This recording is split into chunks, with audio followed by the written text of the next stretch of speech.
Chapter 8. Anecdotes to Lieutenant C. Journey up Frack Hill. Napoleon upon elementary chemistry. Captain Wallace, the Emperor's New Year's gift. Napoleon's solicitude about Captain Meynell's health. Napoleon was very anxious about hearing any gossip relative to picnics, balls, or parties that took place at St. Helena, and always made me recount to him what we did, who we met, and who were my partners.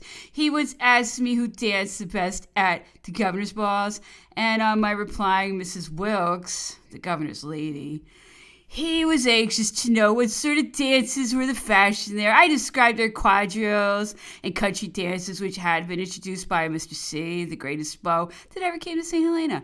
This youth was and exquisite that he would sit with his feet elevated considerably above his head for an hour before dressing for dinner, that he might squeeze them the more readily into tight shoes. He wore his epaulette nearly down to his elbow, and his sword belt was embroidered with golden oak leaves. The same kind of embroidery confined his silk stockings round each knee, where it resembled the Order of the Garter. His disgust was very great at finding the St. Helena ladies understand nothing but kitchen dances and reels, and he immediately began the drill, and after much toil succeeded in instructing them in the mysteries of the quadrille figures. Once, whilst he was figuring away in the capacity of dancing master, my mother very unceremoniously put her foot on his heel, because he stood bending before her and nearly extinguishing her eye with the swallowtails of his uniform coat. The perplexity this occasioned him was considerable, from the difficulty he had in thrusting his foot again into its tiny case. Napoleon was so amused with our description of young C that he begged us to bring him to Longwood if he could get a pass.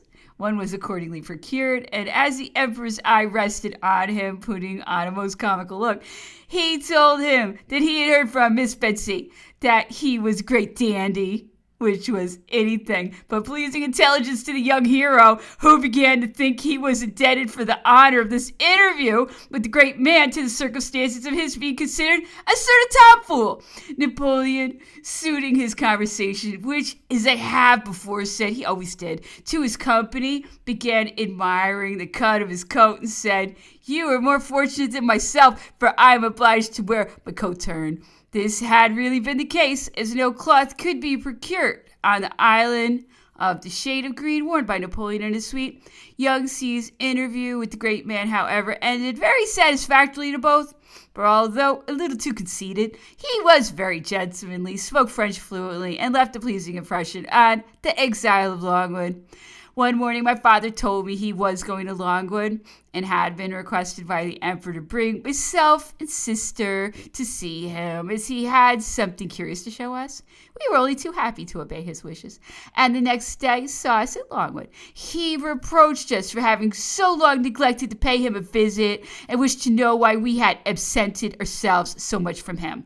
On my telling him I had but just recovered from a slight attack of coup de soleil, he was quite cheering in his sympathy. I told him it had been occasioned by my walking with Captain Mackey and my sister to call on Mrs. Wilkes, and that our way led over to the high mountain at the back of the Briars, called Peak Hill. It was certainly a tremendous undertaking for one so young to attempt. The mountain is not accessible to four-footed animals, and is 2,000 feet in height and nearly perpendicular.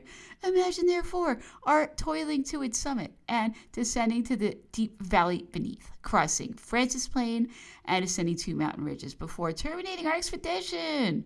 We arrived at Plantation House worn and weary, but when once there, the kindness of the lady governess and the care and attention of her amiable and lovely daughter soon made us forget our fatigues, and at noon of that same day we started for Sir William D's lovely valley of Fairyland.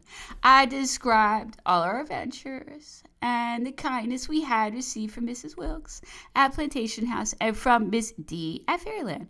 A few days after, Napoleon invited the former lady, with her husband and daughter to Longwood, but for political reasons, the honor of the interview was declined. The wonderful exhibition we were invited to see was the process of turning water into ice by one of Leslie's machines sent out to Napoleon for that purpose.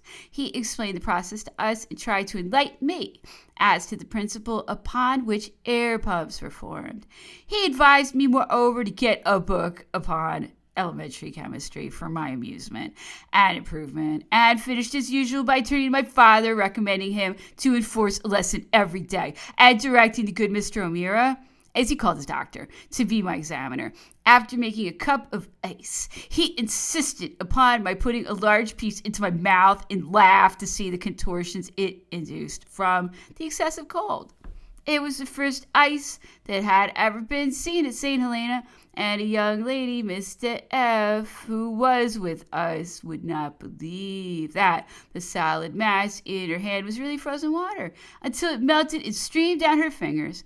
I recollect ending the morning's diversions by cutting from Napoleon's coat an embroidered bugle and running away with it as a trophy.